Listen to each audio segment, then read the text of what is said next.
कही अनकही बातें, कही अनकही बातें, कही अनकही बातें। ऐसा क्यों, ऐसा क्यों, ऐसा क्यों नहीं।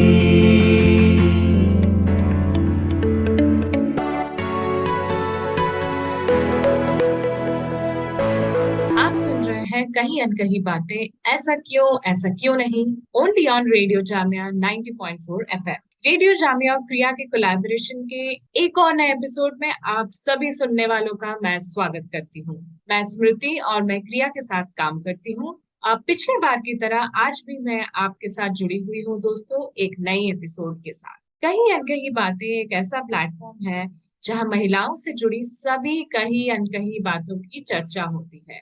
एक्सपर्ट से इंटरव्यूज भी होते हैं और जनता के ओपिनियंस भी शेयर किए जाते हैं। हम आपके साथ उन मुद्दों के बारे में बात करेंगे जिसके साथ कई स्टिग्मास, पेट्रियार्कल थॉट्स जुड़ी हुई है, खास करके महिलाओं के मुद्दे। पिछले एपिसोड में हमने वुमेन विद डिसेबिलिटी के एक्सेसिबिलिटी से जुड़ा हुआ चुनौतियों के बारे में बात की और कई एक्सपर्ट्स ने भी अपने ओपिनियंस शेयर किए। अक्सर विकलांग महिलाओं को इतनी ज्यादा चुनौतियों का सामना इसलिए भी करना पड़ता है क्योंकि उनके साथ भेदभाव होता है। इसके पीछे है समाज और सोसाइटी का बॉडी को लेकर ऑब्सेशन। हमारे समाज में ज्यादातर लोग एक आइडियल बॉडी टाइप को लेकर ही सुविधाओं तक पहुंच बनाते हैं। अगर उस आइडियल बॉडी टाइप में कोई फिट नहीं होते हैं तो उनके साथ भेदभाव होना शुरू हो जाता है। इसी के कारण तो शादी के एड्स में हमेशा गोरी और सुंदर लड़की की मांग की जाती है। रंग को गोरा करने वाली क्रीम्स लाखों का प्रॉफिट कर रही हैं।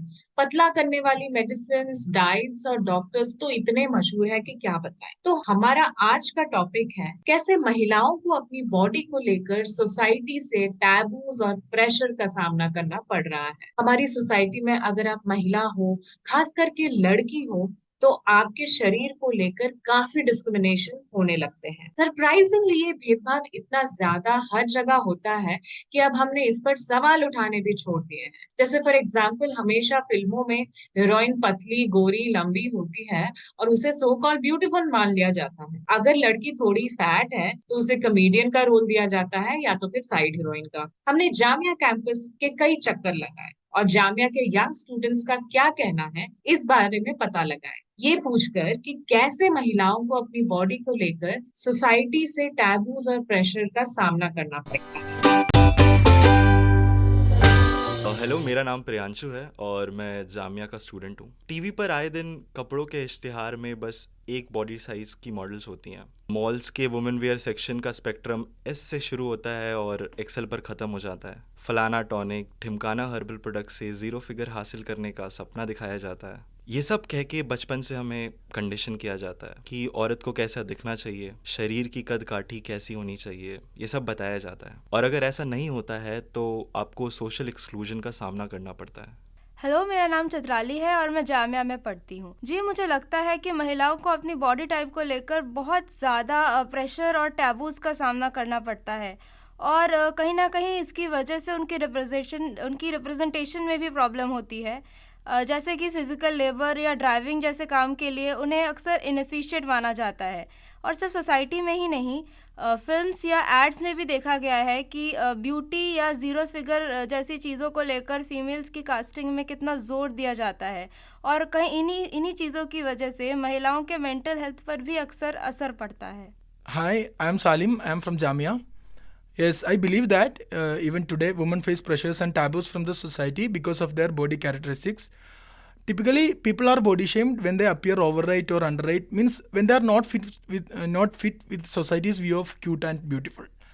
Our society have a constructed image of beauty and cuteness, which set a limit to our height, weight, skin color, and so on. I think we have to overcome that attitude and learn ourselves to respect everything by believing that everyone is human being and everyone has their own beauty.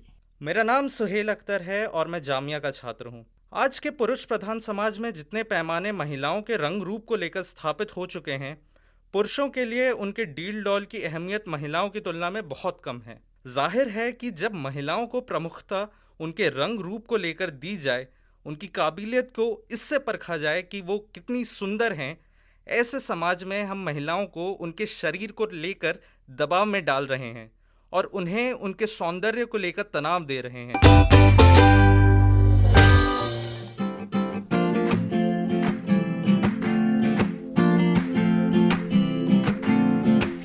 कही अनकही बातें, कही अनकही बातें, कही अनकही बातें।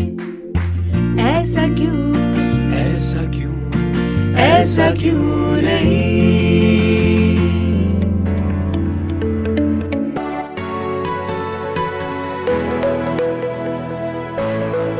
आप सुन रहे हैं कई अनकही बातें, ऐसा क्यों नहीं, only on radio Jamia 90.4 FM पर।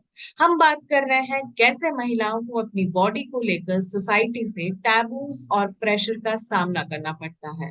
अक्सर देखा गया है कि ज्यादातर यंग वुमेन को अपने बॉडी को लेकर डिसीजन लेने की ऑटोनॉमी तो होती नहीं है, पर अगर वो सोसाइटी के ब्यूटी स्टैंडर्ड्स में फिट नहीं बैठते हैं, कैसे महिलाएं इस डिस्क्रिमिनेशन का सामना कर रही हैं, कैसे इसे फेस कर रही हैं, इसका जवाब देने के लिए आज मैं कुछ ऐसे महिलाओं से बात करूंगी जो अपनी स्टोरी शेयर करें।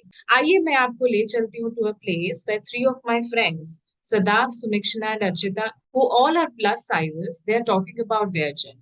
Where did it begin? I was the youngest when I started getting fat amongst the three of us. Yeah, I decided to visit my father in Dubai. My father was so happy, that his daughter is here. तो उन्होंने सब खिलाया और मैंने सब खाया. हुआ ये कि जब मैं वापस आ रही थी, like my mom she packed these really beautiful outfits for me, like these skirts and stuff like that. But then, like none of those clothes fit me anymore. I was in, I think, class second. Yeah, class second was the first time I went to Dubai. Life hasn't been the same anymore. Over to you guys. Ab batao. Same in Sadaf. Even for me, it was in class second. My father has a transferable job. We were in Vadodara when I started school. And when we shifted to Lucknow, it was in my class 2. And I had to live with my grandparents for like 2-3 months. So that's where my journey began. I was always the fattest and the most सबसे बड़ी दिखने वाली लड़की in the class throughout my school life. So I've always looked more than my age. Guys, it's like so funny, okay? It's like all of us are telling our stories, like our journey started as if it's like a mini TEDx talk and we're like, who's the most successful fat person around? And how No, not even successful. Who's like the most, who's the fattest person? Yeah, my journey, so believe it or not, Sumikshana was a very active kid. Until class 6, she was extremely active. She was like doing shing shong everywhere, jumping around. And then her marks came very less in math. My parents decided that no more all those stuff and only study. So since my only study phase came, Krishna got very defensive and she said, "मैं अब कुछ नहीं करेगी." Thus, I became fat. But my mother made me sound like I was, 200 kg. Unlike you guys, because I know you guys have gone through, your weight loss journey and you've lost weight. Relationship with your body has been very difficult. But I think in college, because I joined theatre, I had to practice. I had to work out. It was compulsory. So I lost a lot of weight. Like I lost so much of weight. My friends, they were like, we don't recognize you because you lost so much weight. But then I also became like very unhealthy. Like because I would go long periods of not eating. Not because I didn't want to, but because I had practice. I would not eat and I just eat something really bad and really fast. Actually ये सुनकर feel होता है how problematic this attitude is.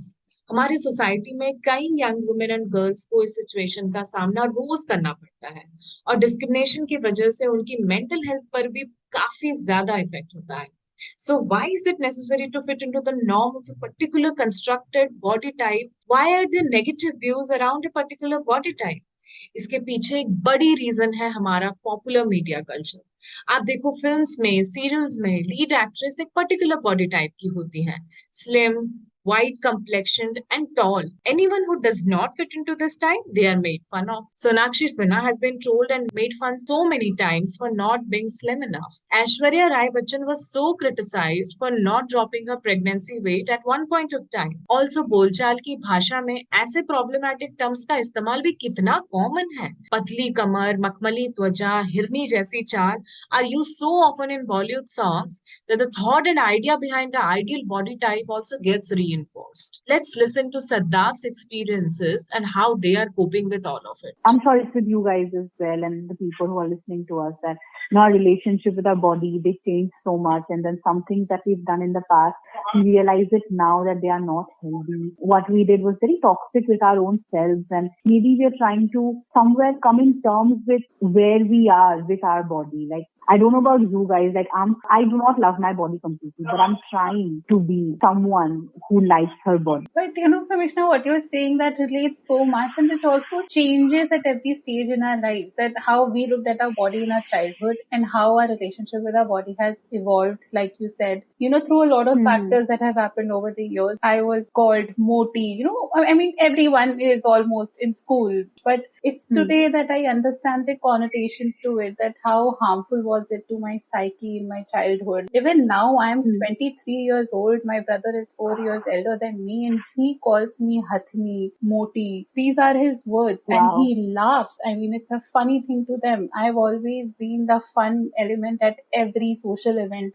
The funny part is that whenever someone would call me something like that, moti or something like that, like something very direct. So, I would just get sad. I would be like, I'll ask my mom, मैं moti हूँ, like as if I don't already know कि मैं हूँ moti. But I think that's because of the narrative that has been built around the term of moti, Exactly. But if you're fat, you are on the other side, like the side that is not good enough or not glamorous enough. It is especially hard, like for a teenage girl to grow up fat, because, there's a stage in school when girls are suddenly, like being approached and they're given chocolates on chocolate day and stuff like that happens, I don't know about you guys, but that didn't really happen to me. And I think that was because, in like traditional terms, I wasn't attractive just because I was fat. But, I'm so glad that kids who are growing up today, they get to see role models because, they're just telling us, that you are a different size. That does not make you unattractive at all. आप सुन रहे हैं कही अनकही बातें only on radio Jamia 90.4 FM पर। ऐसा क्यों नहीं। Thank you so much Saddaf. Body shape को लेकर आप अपने साथ हुए डिस्क्रिमिनेशन के एक्सपीरियंसेस हमारे साथ शेयर किए। मैं सुमिक्षणा और अर्चिता को भी स्पेशल थैंक्स कहना चाहती हूँ for sharing such personal experiences on this platform. आप सुन रहे हैं कई अनकही बातें, ऐसा क्यों नहीं, only on radio Jamia 90.4 FM। Radio Jamia और क्रिया की एक यूनिक कोलैबोरेशन का नतीजा है ये शो, जहां हम उन मुद्दों के बारे में बात करेंगे जिसके साथ कई स्टिग्मास, पेट्रियार्कल थॉट्स जुड़ी हुई हैं, खास करके महिलाओं के मुद्दे। अगर आप भी अपने व्यूज या कमेंट्स हमारे साथ शेयर करना चाहते हैं तो अपनी फीडबैक रेडियो जामिया ऐप में फीडबैक ऑप्शन पर जरूर रिकॉर्ड करके भेजिए। आप हमें ईमेल भी कर सकते हैं, हमारी आईडी है kriya@kriyaworld.org। आज हम बात कर रहे हैं महिलाओं के बॉडी इमेज को लेकर किए जाने वाले डिस्क्रिमिनेशन की। एक्चुअली बॉडी अगर फैट हो तो मजाक उड़ाया जाता है, बट बहुत ज्यादा पतले हो या अंडरवेट होने पर भी पक्षपात होता है। मतलब it also happens with people from other end of the spectrum who are considered thin and underweight. उनको मालनरिश्ड, सीकिया पहलवान, हड्डी और पता नहीं ऐसे कितने नामों से बुलाया जाता है। We are a part of a country with diverse socio-economic background and unequal distribution of wealth. This also brings us to a recent report which says 40% of girls in India are anemic because they don't have access to nutrition. तो किस basis पर discrimination हो रहा है और लोगों के lifestyle पर क्यों सवाल किया जा रहा है, इस पे बात करने की जरूरत है। हम आगे के एपिसोड्स पे इस पर और गहराई से बात करेंगे।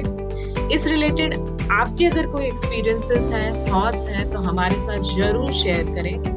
हमें ये भी जरूर बताएं कि आपको हमारा आज का एपिसोड कैसा लगा। अपनी फीडबैक रेडियो जामिया ऐप में फीडबैक ऑप्शन पर जरूर रिकॉर्ड करके भेजिए।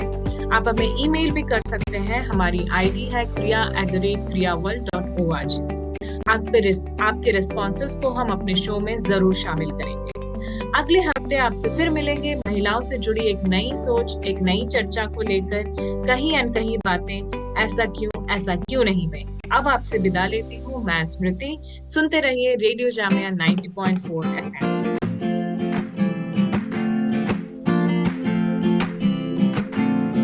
कहीं अनकही बातें, कहीं अनकही बातें, कहीं अनकही बातें, ऐसा क्यों नहीं।